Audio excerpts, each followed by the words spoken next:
नमस्कार, मैं हूं आपके साथ सुमित अवस्थी और आप देख रहे हैं हम तो पूछेंगे, वो कार्यक्रम जो आपकी आवाज को, आपके सवालों को मंच देता है और लेकर जाता है देश के हुक्मरानों तक। आज हम तो पूछेंगे में पहला टॉपिक है 8 बजे का, जिस पर हम बात करेंगे पाकिस्तान की। पाकिस्तान के प्रधानमंत्री नवाज शरीफ अमेरिका की नजर में अपनी साख सुधारने के मकसद से वॉशिंगटन जा रहे हैं। परसों उनकी मुलाकात राष्ट्रपति बराक ओबामा से होने वाली है, लेकिन उनके राष्ट्रीय सुरक्षा सलाहकार यानी एनएसए सरताज अजीज और विदेश सचिव अभी से जिस तरीके के बयान दे रहे हैं, उससे साफ है कि भारत के खिलाफ उनके पास शिकायतों का पुलिंदा है। यही नहीं, ये घबराहट भी है कि अमेरिका उनके मुकाबले भारत पर ज्यादा भरोसा करने लगा है। दोनों देशों का रिश्ता बीते दिनों बहुत मजबूत हुआ है, भारत का और अमेरिका का, और ये बात पाकिस्तान को परेशान कर रही है, सता रही है। इस पर बात होगी टॉपिक डिबेट नंबर 1 में, लेकिन आगे बढ़े उसके पहले बात आज की पहली कहानी की, आज के पहले मुद्दे की, यानी पाकिस्तान की, कि क्या पाकिस्तान भारत अमेरिका की दोस्ती को लेकर परेशान है। शायद नवाज शरीफ की अमेरिका यात्रा के पहले इसीलिए सरताज अजीज इतने सख्त और कड़े बयान दे रहे हैं। हम तो पूछेंगे में डिबेट नंबर 1, दक्षिण एशिया की महाशक्ति भारत और दुनिया के चौधरी बराक ओबामा के बीच बढ़ती नजदीकियों पर पाकिस्तानी बौखलाहट की। भारत के डर से एक बार फिर अमेरिका की शरण में है पाकिस्तान। 22 अक्टूबर को बराक ओबामा से मिलेंगे नवाज शरीफ। इस मुलाकात से पहले पाकिस्तान की भारत को गीदड़ भभकियां और बंदर घुड़कियां दोनों अपने उफान पर हैं। आज की तारीख में पाकिस्तान का सबसे बड़ा डर है भारत और अमेरिका का मजबूत होता रिश्ता।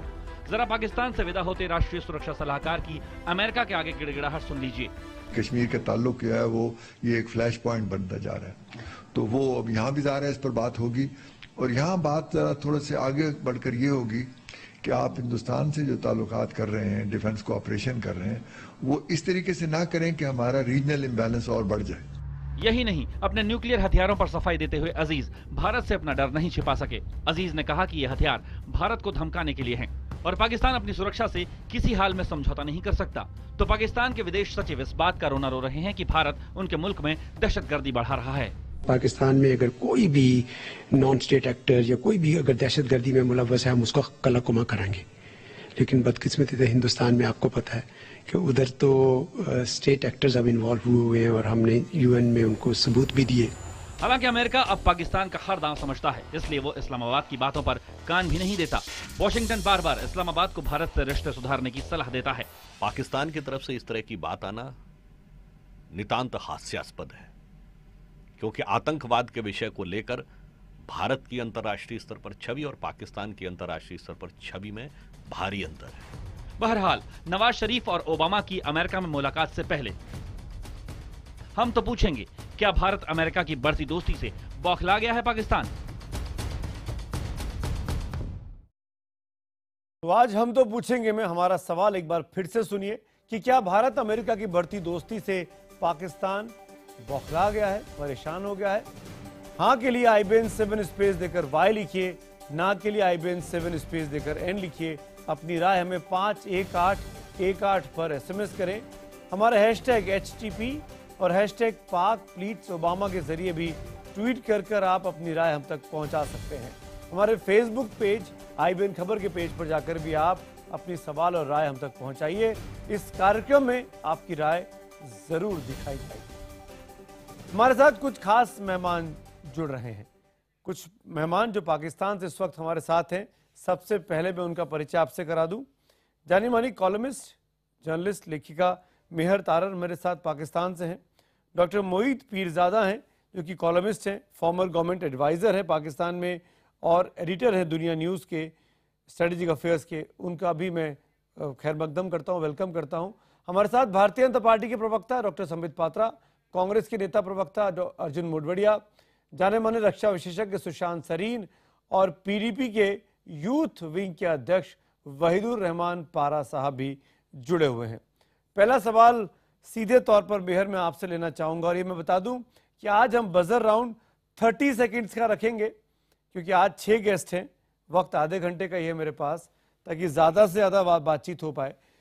तो 30 सेकंड्स में मेहर मैं आपसे जानना चाहूँगा, सरताज अजीज साहब के इस बयान को आप किस तरीके से लेती हैं, जब वो अमेरिका जाने के पहले ये कहते हैं कि हम अमेरिका से अपील करेंगे कि भारत के साथ उसी हद तक दोस्ती की जाए जिससे रीजनल इम्बैलेंस ना हो? अब मैं इस पे क्या कमेंट कर सकती हूँ कि उन्होंने ये बात किस बैकग्राउंड के साथ की है, किस कॉन्टेक्स्ट में की है, क्या चीज सामने रख के की है। ऑब्वियसली एक स्टेटमेंट सिर्फ एक स्टेटमेंट ना, उसका कोई ना कोई बैकग्राउंड होगा। आई थिंक उन्होंने कोई लंबी चौड़ी बात की होगी जिसमें से ये सिर्फ एक सेंटेंस निकाल के आप उसको हाईलाइट कर रहे हैं। तो जब तक पूरी बात के बारे में, पूरी स्टेटमेंट के बारे में पता ना हो, जो कि मुझे इंसिडेंटली नहीं पता, I have not read it, तो I don't think I am in a position to comment on this. I think you should I will come back. 30 seconds हो गए, आगे बढ़ता हूं। Sushant Sareen, what's your take? ये बात क्यों कही गई कि रीजनल इम्बैलेंस ना हो जाए, अमेरिका से जाकर इस तरह की बात करनी होगी? क्या पाकिस्तान डरा हुआ है?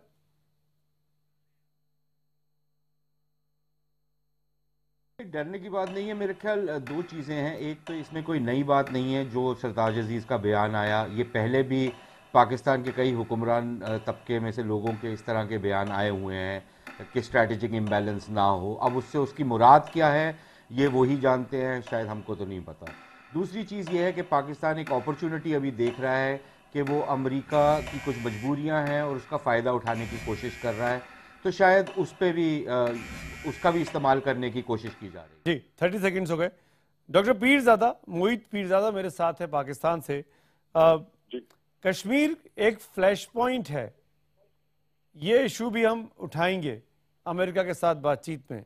आपको लगता है कि अमेरिका आपके साथ खड़ा होगा, आपकी बात सुनेगा, आपकी मदद करेगा? देखिए, ये कश्मीर का रेफरेंस तो पाकिस्तान की सियासत में डोमेस्टिक पॉलिटिकल पर्पसेस के तौर पे दिया जाता है, लेकिन सरदार अजीज का असल इशारा उस तरफ है कि अमेरिका पाकिस्तान के ऊपर ये दबाव दे रहा है कि पाकिस्तान अमेरिका के साथ एक ऐसा न्यूक्लियर एग्रीमेंट करे जिससे पाकिस्तान अपने टैक्टिकल वेपन्स जो हैं उनकी तादाद में कमी करे या टैक्टिकल वेपन्स की डिप्लॉयमेंट ना करे। और सरदार अजीज का इशारा ये है कि भारत को इसका चूंकि फायदा होगा, क्योंकि एक स्ट्रेटेजिक बैलेंस एग्जिस्ट करता है। भारत कन्वेंशनली तौर पर बहुत ताकतवर है, पाकिस्तान के टैक्टिकल वेपन्स पाकिस्तान को एक न्यूक्लियर। ठीक है, 30 सेकंड्स हो गए। एक बात और संबित पात्रा मैं आपसे पूछना चाहूंगा था इन अगले 30 सेकंड्स में, भारत इस विजिट को कैसे देखता है? नवाज शरीफ साहब का ओबामा साहब से मिलना और सरताज अजीज का ये कहना कि रीजनल इम्बैलेंस ना हो, इस बात का ध्यान रखा जाए, भारत कैसे इंटरप्रेट कर रहा है इस पूरे घटनाक्रम को? वो तो सरकार बताएगी, वो एमईए बताएगा, मगर देखिए मोटी मोटी तौर पे अभी चंद दिनों पहले आप ही के चैनल पे एक पूर्व रक्षा मंत्री पाकिस्तान का, उन्होंने कहा था कि ओसामा बिन लादेन पाकिस्तान में छुपा हुआ है। यह बात पाकिस्तान के उच्च लोगों को मालूम था। अब ओबामा जी को ये जब सच्चाई मालूम पड़ी है कि पाकिस्तान को इस प्रकार से सारा कुछ षड्यंत्र के नाते मालूम था, तो आप सोचिए ये जो क्राई बेबी सिंड्रोम पाकिस्तान का है, वो यूएन में जाके क्राई करता है, रोता है, अब अमेरिका में जाके रो रहा है, इससे पाकिस्तान का कुछ। जी, 30 सेकंड्स हो गए। वहीदुर रहमान पारा, मैं आपसे पूछना चाहूंगा, पाकिस्तान कश्मीर का इशू इंटरनेशनल फोरम पर अमेरिका के साथ बातचीत में उठाना चाहेगा, फ्लैश पॉइंट बोल रहा है, पीडीपी की सरकार है, आप उसके लीडर हैं, किस तरीके से आप इस चीज को देखते हैं? देखिए, इसमें दो मुद्दे हैं जो सरताज अजीज का स्टेटमेंट आया। एक तो रीजनल बैलेंस का डेफिनेशन पाकिस्तान का नेशनल सिक्योरिटी एडवाइजर डिफाइन नहीं कर सकता, और दूसरी बात, पाकिस्तान दुनिया में आज अपनी रिलेशंस नहीं बढ़ाना चाहता। उसका मतलब ये नहीं कि हिंदुस्तान भी ना बढ़ाए। He is trying to stop India because he is not unable to expand its global relationships with the rest of the world. So I think India does not need to take a lesson, or the America does not need lesson from National Security Advisor of Pakistan that what is the regional balance. We know better and we are expanding our foreign relationships because we are... जी, 30 second हो गए। अर्जुन मुलवड़िया, आपका पहला comment चाहूंगा America सरताज अजीज के statement पर नवाज शरीफ की Obama की विजिट के पहले कि रीजनल इम्बैलेंस ना हो, इस बात का ध्यान अमेरिका रखे। देखो, अमेरिका तो अपनी तरीके से सोचेंगे, लेकिन पाकिस्तान को ये सोचना चाहिए कि पहले इंडिया के साथ कंपैरिजन करें तो इंडिया जैसी क्रेडिबिलिटी सारे विश्व में उनको पहले ही प्रस्थापित करनी चाहिए थी। आज टेररिज्म का मामला हो या जो न्यूक्लियर एक्टिविटीज़ है उसमें क्रेडिबिलिटी का मामला हो, उसमें भारत अपनी क्रेडिबिलिटी प्रस्थापित कर चुका है और दुनिया में एक विश्वसनीय राष्ट्र के 30 सेकंड्स हो गए, लेकिन आप कंटिन्यू करिए मुलवड़िया साहब, मैं इसी से डिबेट शुरू कर चुके हैं। पाकिस्तान है, उनकी क्रेडिबिलिटी आज के दिन में है नहीं, उनको पहले अपनी क्रेडिबिलिटी प्रस्थापित करे, बाद में दुनिया के कोई देश उनको उनकी बात मानेंगे और इंडिया के साथ उसके बाद ही उसकी कंपैरिजन हो सकती है। सुशांत सरीन, मैं आपसे जानना चाहूंगा, सरताज अजीज जाते हुए एनएसए हैं, नए एनएसए बन चुके हैं, कितनी इंपॉर्टेंस दी जाए इनकी बात को?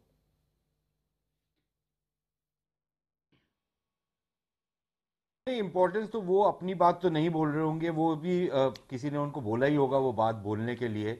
लेकिन मैं एक दो इश्यूज पे जरा दोबारा वापस आना चाहता हूं क्योंकि 30 सेकंड का समय काफी नहीं था। एक तो जो रीजनल इम्बैलेंस है वो अगर भारत पाकिस्तान से 7 या 8 गुना बड़ा मुल्क है तो एक ऑब्वियस रीजनल इम्बैलेंस उसमें आएगा। मेरे ख्याल या तो अगर पाकिस्तान ये चाहता है कि अमेरिका भारत के 6 या 7 टुकड़े कर दे ताकि वो रीजनल इम्बैलेंस जो पाकिस्तान की नजर में है वो एड्रेस हो जाए तो वो अलग बात है, लेकिन उसके अलावा एक नेचुरल इम्बैलेंस रहेगा इस रिलेशनशिप में।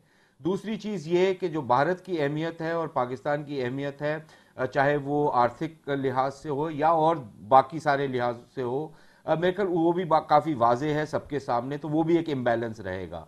जहां तक डॉक्टर पीरजादा ने बात की टैक्टिकल न्यूक्लियर वेपन्स की, देखिए इसमें जो कॉन्ट्रडिक्शन पाकिस्तानी बयानिए में आ रही है वो ये है कि एक तरफ तो उनकी फौज ये कहती है कि अगर भारत के साथ जंग हुई, और पाकिस्तान के जनरल्स अक्सर ये भड़क लगाते हैं कि ये जंग फिर भारत के अंदर लड़ी जाएगी, पाकिस्तान पे नहीं लड़ी जाएगी, तो फिर उसके बाद ये कहना कि भारत की जो कन्वेंशनल सुपीरियोरिटी है उससे पाकिस्तान को बैलेंस आउट करने के लिए TNWs का या टैक्टिकल न्यूक्लियर वेपन्स का इस्तेमाल करना पड़ेगा, ये बात अकल के बाहर हो जाती है। और फाइनली एक और चीज मैं बोल दूं कि ये अगर टैक्टिकल न्यूक्लियर वेपन्स का पाकिस्तान इस्तेमाल करता है और भारत का जो डॉक्ट्रीन है वो ये है कि भारत की फौज के ऊपर कहीं पर भी अगर इस तरह का अटैक हो तो एक ओवरवेलमिंग रिटेलिएशन होगी, तो फिर टैक्टिकल न्यूक्लियर वेपन्स का कोई मतलब रह नहीं जाता, क्योंकि आप 4 टैंक डिस्ट्रॉय करेंगे भारत के और उसके बाद अगर आपके 4 शहर डिस्ट्रॉय हो जाए तो फिर मेरे ख्याल ये डॉक्टर पीरजादा जवाब दीजिए। बाहर हो जाएगी।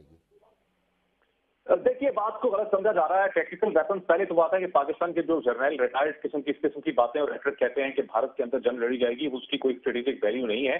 पाकिस्तान के टेक्निकल वेपन्स इसलिए हैं कि हिंदुस्तान का जो कोल्ड स्टार्ट डॉक्ट्राइन है कि वो किसी भी पाकिस्तानी टेरिटरी के अंदर घुस सकते हैं, उसको होल्ड कर सकते हैं और न्यूक्लियर थ्रेशोल्ड के नीचे ये कर सकते हैं। टेक्निकल वेपन्स उसका जवाब है जो एक छोटे से एरिया को बर्न कर सकते हैं। अब अमेरिका का पाकिस्तान के टेक्निकल वेपन्स पे एतराज करने में सरताज अजीज का दरहकीकत कहना यह है कि अमेरिका इस तरह से सिचुएशन को हैंडल कर रहा है जिससे भारत को स्ट्रेटेजिक स्ट्रेंथ मिलती है। उनका बड़ा वाज़ेह इशारा है कि अमेरिका को इस तरह से साइड, लेकिन डॉक्टर पीरजादा थोड़ा सा मैं आपको अतीत में ले जाता हूं। आज से 15-20 साल पहले तक, जब तक कोल्ड वॉर एरा हुआ करता था और अमेरिका और पाकिस्तान बहुत अच्छे दोस्त होते थे, इंडिया और रशिया की दोस्ती को लेकर एक नया एक्सिस वहां पर बनता था अमेरिका का और पाकिस्तान का, तब ये रीजनल इम्बैलेंस आप लोग को याद नहीं आता था। आज रीजनल इम्बैलेंस हो गया क्योंकि वहां पर इंडिया को वेलकम किया जा रहा है, इंडियन इंडस्ट्रीज को वेलकम किया जा रहा है, वहां के बड़े बड़े इंडस्ट्रियलिस्ट हिंदुस्तान में आना चाहते हैं, इन्वेस्टर्स आना चाहते हैं। ये बातें परेशान नहीं कर रही है पाकिस्तान को? देखिए, आप बात को एक लार्जर पर्सपेक्टिव में देख रहे हैं। 15 बरस से तो भारत ही करीब है, स्ट्रेटेजिक रिलेशनशिप है, वो तो 80 की दिहाई की बात है, 60 की 80 की दिहाई की बात है कि अमेरिका और पाकिस्तान में बेहतर रिलेशनशिप हुआ करते थे। इस वक्त जो स्ट्रेटेजिक पार्टनरशिप है 9/11 से पहले से डेवलप कर रही है, वो अमेरिका की भारत के साथ डेवलप कर रही है। और ये एक नेचुरल बात है कि भारत को चाइना का एक, ये आपने सोचा कि क्यों डेवलप कर रही है भारत के साथ? क्यों अमेरिका पाकिस्तान का साथ छोड़कर भारत के साथ इस रिलेशनशिप को आगे ले जाना चाह रहा है? इसलिए कि आप अमेरिका की खेल खेलने को तैयार हैं। जिस तरह से कोल्ड वॉर में अमेरिका की खेल पाकिस्तान खेलने को तैयार था, और जब अमेरिका की खेल खेल रहे हैं, चीन के मुकाबले में खड़े होना चाह रहे हैं। पीरजादा साहब, हंसने की क्या बात है? मैं हंसने की बात सिर्फ इतनी सी है कि मैं आपको याद दिला रहा हूं कि ओसामा बिन लादेन से लेकर हाफिज सईद तक और तमाम बड़े बड़े टेररिस्ट बड़ी आसानी से आपकी गोदी में बैठे हुए हैं और अमेरिका को इस बात का एहसास हो गया है। सुशांत सरीन बोलना चाह रहे हैं, मैं आता हूं संबित पात्रा आपके पास भी। सुशांत सरीन बोलना चाह रहे हैं। सुशांत, मैं बस दो तीन छोटे छोटे पॉइंट। एक तो देखिए, टैक्टिकल न्यूक्लियर वेपन्स का अगर पाकिस्तान इस्तेमाल करना चाह रहा है तो चाहे वो अपनी सरहद में करे या भारत की सरहद में करे, उसका नतीजा एक ही होगा, ओवरवेलमिंग रिटेलिएशन। तो फिर उससे टैक्टिकल न्यूक्लियर वेपन्स की यूटिलिटी के ऊपर एक सवालिया निशान खड़ा हो जाता है। दूसरी चीज ये कि जो अमेरिका का खौफ है ये टैक्टिकल न्यूक्लियर वेपन्स का, वो शायद पाकिस्तान में जो फौज है कि टैक्टिकल न्यूक्लियर वेपन्स को अगर लोकल कमांडर्स के पास दिया जाए और अगर कोई पागल सरफरा आपका ब्रिगेडियर या कर्नल लेवल का अफसर हो जिसके पास ये हथियार हो और वो और पाकिस्तान में हमको कई बार ये पता लगा कि इस तरह के लोग रहे हैं फौज में और वो इसका इस्तेमाल करे तो फिर आप एक न्यूक्लियर स्पाइरल में चले जाते हैं।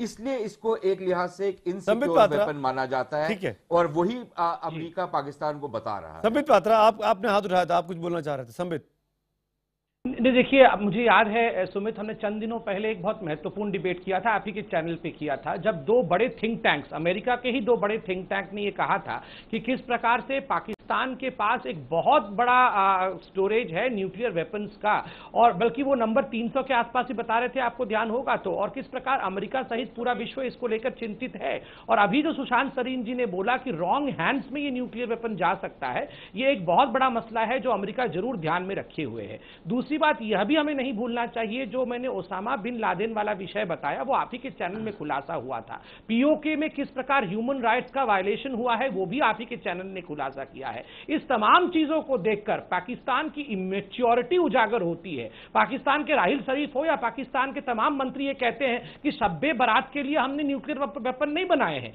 जरूरत पड़ने पर हम न्यूक्लियर वेपन छोड़ देंगे। ये हर दूसरे दिन का बयान पाकिस्तान का होता है। आप बताइए, ऐसा इमेच्योर कंट्री स्ट्रैटेजिक रिलेशंस में कहां पे खड़ा होगा? आगे खड़ा होगा या पीछे खड़ा होगा? ये बहुत स्वाभाविक सा आंसर है। मेयर रिस्पॉन्ड करना चाहेंगे इस बात पे? मेहर तारा, ये हर दफा ये सेम बातें करती है। मैं क्या हर दफा आई जस्ट थिंक कि बहुत बात है, हर दफा ये वो पुरानी बात लेके शुरू हो जाते हैं। एक टेक्निकल किस्म की एक स्टेटमेंट आई है, उसका एक बैकग्राउंड है, उसका एक कॉन्टेक्स्ट है, उसको उछालना कि उसको वार के साथ कनेक्ट कर देना, उसको पाकिस्तान के कोई किसी भी अब अपने पास से इमेजिन करके कि पाकिस्तान का ये प्लान है, पाकिस्तान ये सोच रहा है। वाई इन सारी बातों से सिवाय आप लोग टीवी के ऊपर वो दिखाने की कोशिश करते हैं, कि सीरियसली वेरी डिसअपॉइंटिंग। ये सब डॉक्टर पीरजादा ने बोली। मैं उत्तर देता हूँ। हर दफा सिर्फ पाकिस्तान को सरताज अजीज साहब का स्टेटमेंट आया, वो संबित पात्रा के कहने पर नहीं आया, सुमित अवस्थी के कहने पर नहीं आया मेहर, सरताज अजीज आप कहने से हैं और उन्होंने ये स्टेटमेंट दिया अमेरिका विजिट के पहले कि कश्मीर का ताल्लुक फ्लैश पॉइंट बनता जा रहा है। हिंदुस्तान से ऐसे रिश्ते अमेरिका के नहीं होने चाहिए जिससे रीजनल इम्बैलेंस हो। मैं एक सवाल पूछना चाहता हूं मेहर से। मोटिव्स डिस्क्राइब कर देते हैं हर दफा पाकिस्तान के। कोई किसी रिटायर्ड फौजी ने कुछ कह दिया कि आपके पॉलिटिशियंस भी बहुत बड़ी स्टेटमेंट देते हैं, उसका मतलब है हम पूरी मतलब आप ये कह रहे हैं कि हम सरताज अजीज के स्टेटमेंट को ध्यान न दें? सरताज अजीज आपके एनएसए के स्टेटमेंट को हम इम्पोर्टेंस न दें? मुसलमान अगर इंडिया में रहना चाहते हैं तो वो सारा बीफ आप बीफ वैन पर डिस्कशन चाहती हैं? मैं बीफ वैन पर भी डिस्कशन कर लूंगा मेहर आपके साथ, लेकिन आज हम सरताज अजीज के स्टेटमेंट मैं मेहर से एक सवाल पूछ सकता हूं please? Sambit Patra, Mehar, I just wanted to ask you this. Mehar, can I ask you a question? किसी की इमेच्योर स्टेटमेंट को लेके पूरे पाकिस्तान को डिस्क्रेडिट क्यों करना शुरू? नहीं, हम नहीं कर रहे हैं। नहीं, राहिल शरीफ इमेच्योर है क्या उनके स्टेटमेंट पे तवज्जो नहीं देनी चाहिए? अगर वो हर दूसरे दिन पे न्यूक्लियर वॉर की बात करने लगते हैं, राहिल शरीफ अगर इमेच्योर है तो भगवान बचाए पाकिस्तान को, फिर तो आप बताइए क्या किया जाएगा? क्या कुछ पाकिस्तान पीरजादा साहब, सुना आपने मेहर के मुताबिक सरताज अजीज और जनरल शरीफ, राहिल शरीफ की बातें पे इम्पोर्टेंस देने की जरूरत नहीं है। हाँ, राहिल शरीफ की बात, देखिए, आई डोंट नो महर किस पर्सपेक्टिव से ये बात कर रही है। देखिए महर पता नहीं किस पर्सपेक्टिव से ये बात कर रही है। सरताज अजीज ने जो कुछ कहा है बिल्कुल बैलेंस कहा है। जिस तरह से नरेंद्र मोदी की हुकूमत कश्मीर के स्टेटस को बदलने की कोशिश कर रही है, आर्टिकल 370 को खत्म करने की कोशिश कर रही है, उससे वहां पर सूरत हाल मजीद पोलराइज हो रही है। उससे जाहिर है कि पाकिस्तान को, अरे भाई हमारा मुल्क है, हमारी सरकार है, हम तय करेंगे कि क्या आर्टिकल होगा या नहीं होगा। बाकी प्रॉब्लम के लिए मैंने इसीलिए वहीदुर रहमान पारा को बुलाया है। 370 में उनकी बात सुनिए आपने, रूलिंग पार्टी के चीफ मिनिस्टर की पार्टी के स्पोक्सपर्सन हमारे साथ है Wahidur Rahman. Kashmir is an integral part of India. So who are you to decide as to what articles should be followed in Kashmir or not? ये जो पीडीपी के spokes person है, इनसे पूछे कि बताएं आपके टेलीविजन में कि इनकी पार्टी की क्या पोजीशन है आर्टिकल 370 के ऊपर, इंडियन सुप्रीम कोर्ट की क्या पोजीशन है। हम पूछ लेंगे पीरजादा साहब, दोनों रूलिंग पार्टी के लोग यहाँ पर है, संबित पात्रा भी है, पीरजादा भी है, ये हमारी आपस की बात है, हम बात कर लेंगे। मैं डिक्लाइन करता हूँ, मैं नेशनल पार्टी का स्पोक्स पर्सन हूँ, मैं पाकिस्तान के किसी भी व्यक्ति को आंसरेबल नहीं हूँ। हमारे कंट्री में क्या आर्टिकल चलेगा क्या नहीं, वो who is he to ask me, why should I be answering him. अपनी पार्टी की पोजीशन बता दें, हिपोक्रेसी इतनी ना करें, हिम्मत करें थोड़ी, अपनी जमात की पोजीशन बड़ी क्लियर है, पोजीशन में तो बड़ी क्लियर है, इसमें छुपाने की क्या बात है। We have shown to Pakistan, हमारे पास कितनी हिम्मत है, 4 और आपने हमारे साथ लड़ी है, वो अर्जुन मोटवाडिया कुछ बोलना चाह रहे हैं, अर्जुन मोटवाडिया, वो हिम्मत हमसे मत पूछिए। अर्जुन मोटवाडिया कुछ बोलना चाह रहे हैं, कांग्रेस के स्पोक्स पर्सन। अर्जुन जी बोलिए। मेहर क्यों नहीं है आप अर्जुन मोटवाडिया, मैं एक बात बताना चाहता हूँ। आप हर दफा कि देखो वॉर की बात नहीं, वॉर की बात तो इस समय कोई भी कंट्री नहीं कर सकता, मेहर कोई नहीं कर सकता, लेकिन जो अनडिक्लेयर्ड वॉर है वो कितने सालों से इंडिया के साथ चल रहा है, वो टेररिज्म के थ्रू चल रहा है। नहीं, पाकिस्तान को वो बंद करके अपनी क्रेडिबिलिटी एस्टेब्लिश करनी चाहिए कि नहीं, पाकिस्तान पीस चाहता है। जो इंडिया में टेररिस्ट अटैक आज तक हुआ है, वो टेररिस्ट अटैक में जो इन्वॉल्व लोग हैं वो आज पाकिस्तान में बैठे हुए हैं, दाऊद आज पाकिस्तान में बैठे हुए हैं। ऐसे लोगों को वो ये इंडिया के कानून के हवाले करके वो पाकिस्तान अपनी क्रेडिबिलिटी विश्व में एस्टेब्लिश कर सकता है, नहीं करेगा। आज कोई वॉर डिक्लेयर वॉर कोई नहीं कर सकते, पाकिस्तान के पक्ष में भी नहीं, इंडिया के पक्ष में भी नहीं है। लेकिन अनडिक्लेयर वॉर जो पाकिस्तान की ओर से टेररिस्ट भेज के किया जा रहा है, इसकी वजह से आज दुनिया में पाकिस्तान की क्रेडिबिलिटी नहीं रही है। वो क्रेडिबिलिटी पहले एस्टेब्लिश करे, बाद में मेहर जवाब दीजिए, इंडिया भी भरोसा करेगा उनका। मेहर जवाब दीजिए अर्जुन मोटवाडिया की बातों का। पीसफुल रिलेशन रख रहे हैं, तो ये एस्टेब्लिश उनको करना चाहिए था। जी मेहर जवाब दीजिए। मैं जितनी मुझे उनकी बात की समझ आई है, he keeps on saying the same thing. अभी मैं कसौली गई, वहां पे बहुत सारे फौजियों को, रिटायर्ड फौजियों को भी मिली, सर्विंग फौजियों को भी मिली। मेयर you are also repeating yourself. नहीं है जो आप लोग, आपने सब यही बातें बोली थी पिछले हफ्ते जब हम आपसे बात कर रहे थे। You are also repeating yourself, आप दूसरों पर बोल रहे हो। बातें करते हैं इंडियंस, और आप लोग जो टीवी पे दिखाते हैं, ऐसा लगता है। हाँ, वो तो हम पॉजिटिव बातें करेंगे ही। After all India is a positive country. Pakistan की ऐसे कोई रात सुशांत सरीन बोलना चाह रहे हैं। सुशांत सरीन वो तो हर दफा कोई नेगेटिव बात ही बोलेंगे ना, एक तो प्रॉब्लम सीरियस भी है। आई कांट हियर एनीबॉडी, ना मुझे किसी की शक्ल नजर आ रही है। मेहर एक minute, Mehar just give me a minute. Sushant Sarin,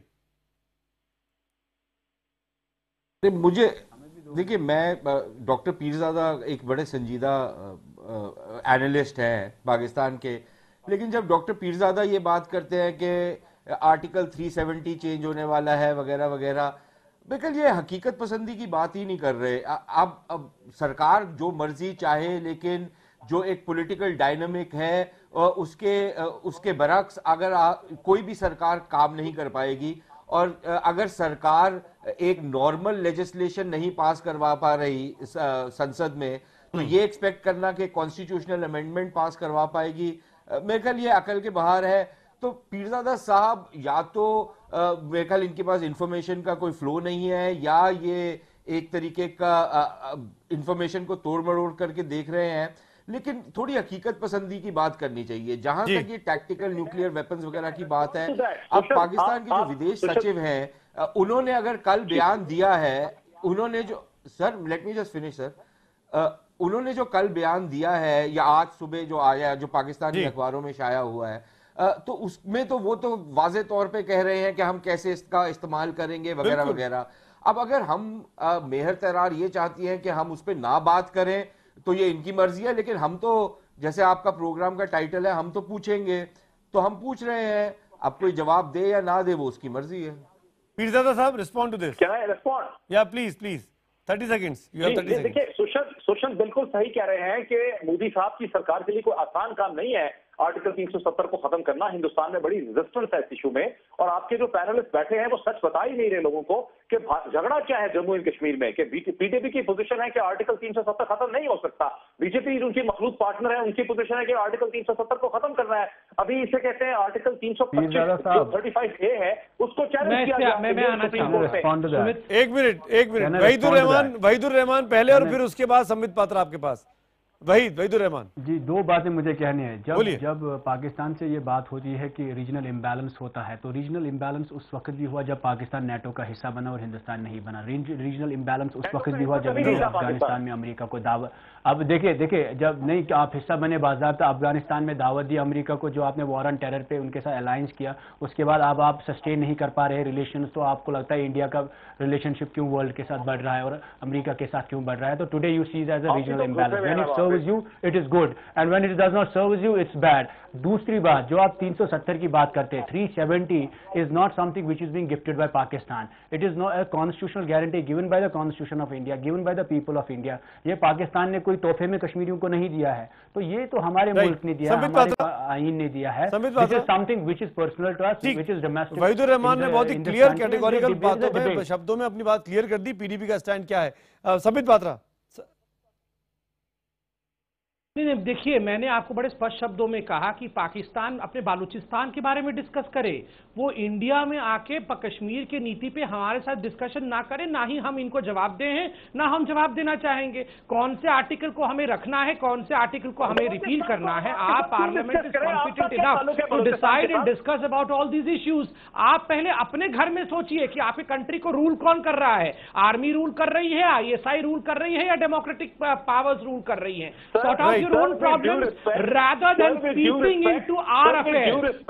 Kashmir एक इंटरनेशनल बलोचिस्तान के बारे में आपको बोलने का राइट और अधिकार किसने दिया है? आप कश्मीर की बात करें ना, हम तो दोनों चीज की बात कर रहे हैं। कश्मीर के बारे में हमसे सवाल जवाब पूछेंगे, बलूचिस्तान के बारे में मुझे वाइंड अप करना पड़ेगा, वक्त खत्म हो रहा है। छोड़ देंगे पूरे पैनलिस्ट को माफी के साथ thank you so much for this engrossing discussion. अब बारी है आपके जवाबों की। हमारा सवाल था कि क्या भारत अमेरिका की बढ़ती दोस्ती से पाकिस्तान बौखलाया हुआ है? इसके जवाब में हजारों की संख्या में SMS मिले हैं। 91% लोगों ने हाँ में जवाब दिया है, 9% ने ना में जवाब दिया है। यानी बहुत बड़ा दर्शक वर्ग ये मानता है कि पाकिस्तान इस वक्त बौखलाया हुआ है। भारत और अमेरिका की दोस्ती जिस तरीके से परवान चढ़ रही है।